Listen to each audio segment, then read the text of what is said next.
Hi everyone, I'm Brandon Weiner with Cognex Corporation. I'm the area sales manager for Southern California and Arizona.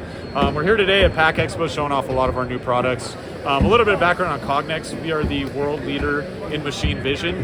What that means is we make cameras that will inspect your parts or anything you're making on a manufacturing line and do quality checks, right? So if you have operators or nothing at all, right, you can put a camera in there and have it check for very important and critical quality checks that you might need in the facility. So a little bit more on the technology. We've invested quite heavily into the deep learning and AI space to make it extremely easy for our customer base to be able to program a camera. They're off-the-shelf solutions with a software that is pretty well known in the industry and also works on any of our cameras. But what you see here is we do have one of our, and we call it a smart camera because it takes the image, analyzes, and outputs all in the camera, checking files, right? And it's checking to make sure my label is crooked, that I have a cap on there, that's not crooked.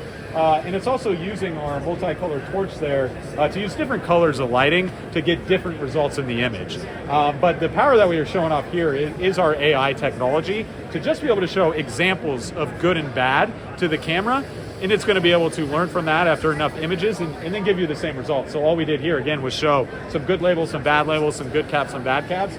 And now we're able to inspect that at very high speeds. Right now it's going 864 parts a minute, but I believe this will go all the way up to like 1,400 parts. So not only can we do those in difficult inspections, but can do it at extremely high speeds. So what really differentiates Cognex at the end of the day is that all we do is machine vision software.